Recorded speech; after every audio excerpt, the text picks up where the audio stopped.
What's up YouTube, this is LDS Reliance. I've had these batteries and I did a video on building this battery box quite a while ago. I bought these batteries last summer and it's time to wire these things up and add them to my battery bank of my solar panel system.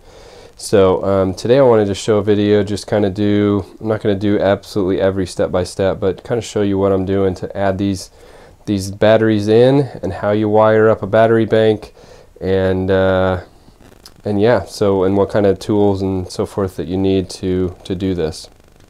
Okay, so here's some of the stuff that I'm working with. The first and major thing is the cabling. Here I've got some 1/0 gauge wire, and this is welding wire, which is a lot more flexible. You can see that that's pretty easy to flex. And for comparison's sake, I've got some 1/0 gauge. This is THHN wire, and you can't bend that at all. I mean, this is almost just a solid rod of copper in there. So you really want to use, when you're working with tight spaces like that, you really want to use welding wire if you can. Sorry, I've got a little bit of a cold and sniffle, so apologize. I'm going to be using these junction blocks. These are made for audio, car audio. This one in particular has 3 different 1/0 gauge openings that you can, because we're going to be basically wiring in parallel and series in this system, so we need some ways to move the power around through these junction blocks.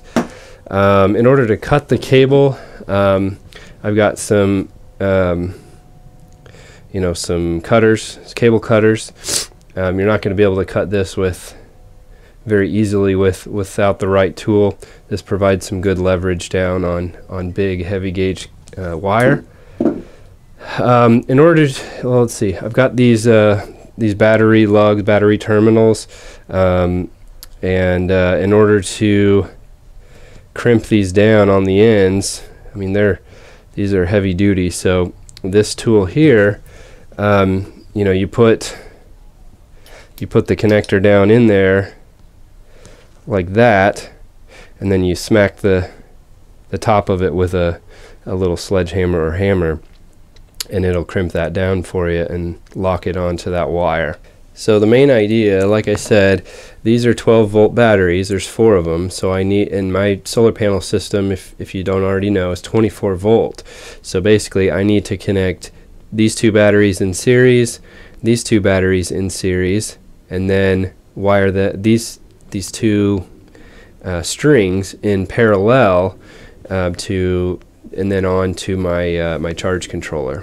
So in order to do that, I'm going to be mounting on the side of the wood here, I'm going to be mounting those junction blocks so that I can bring in the 2 positive cables and the 2 negative cables, and then take 1 cable onto the charge controller.